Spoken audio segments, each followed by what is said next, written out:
मी पुन्हा येईन, मी पुन्हा येईन, मी पुन्हा येईन या प्रतीक्षेत आहे। त्या देवेंद्र फडणवीसच्या हस्ते बारामतीमध्ये शारदा प्रांगणामध्ये हजारो लोकांच्या समोर 9 दिवसाचं उपोषण करणारा हा लक्ष्मण हाके कार्यकर्ता आहे। आज ओबीसींच्या भटक्या विमुक्तांच्या चळवळीच्या प्रश्नासंदर्भात अहोरात्र रात्रंदिवस रस्त्यावरची लढाई लढतोय। त्या देवेंद्र फडणवीसांनी काय आश्वासन दिलं की आमची सत्ता येऊ द्या, आम्हाला सत्तेमध्ये बसवा, केंद्रात आपली सत्ता आलेली आहे आणि महाराष्ट्र राज्यात जर आमची सत्ता आली तर आम्ही पहिल्या कॅबिनेटमध्ये धनगर समाजाला आरक्षण देऊ। आणि हे आश्वासन ऐकून त्यांच्या हस्ते आम्ही सरबत पिलं आणि उपोषण सोडलं।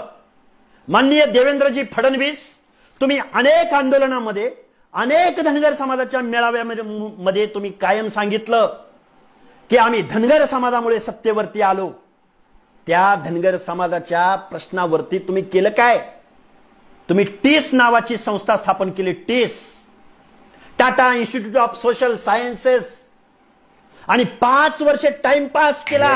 फडणवीस साहेबांना आमची विनंती आहे की आम्हाला हे सरंजामदारवादी किंवा हे जे भांडवलवाले लोक आहेत, पवार, पाटील, देशमुख, या लोकांनी ओबीसीवर अन्याय केला म्हणून आम्ही भाजपला स्वीकारलं। 2025 ला तर तू डायरेक्ट देवेंद्र फडणवीस इतकी चाटायला लागला की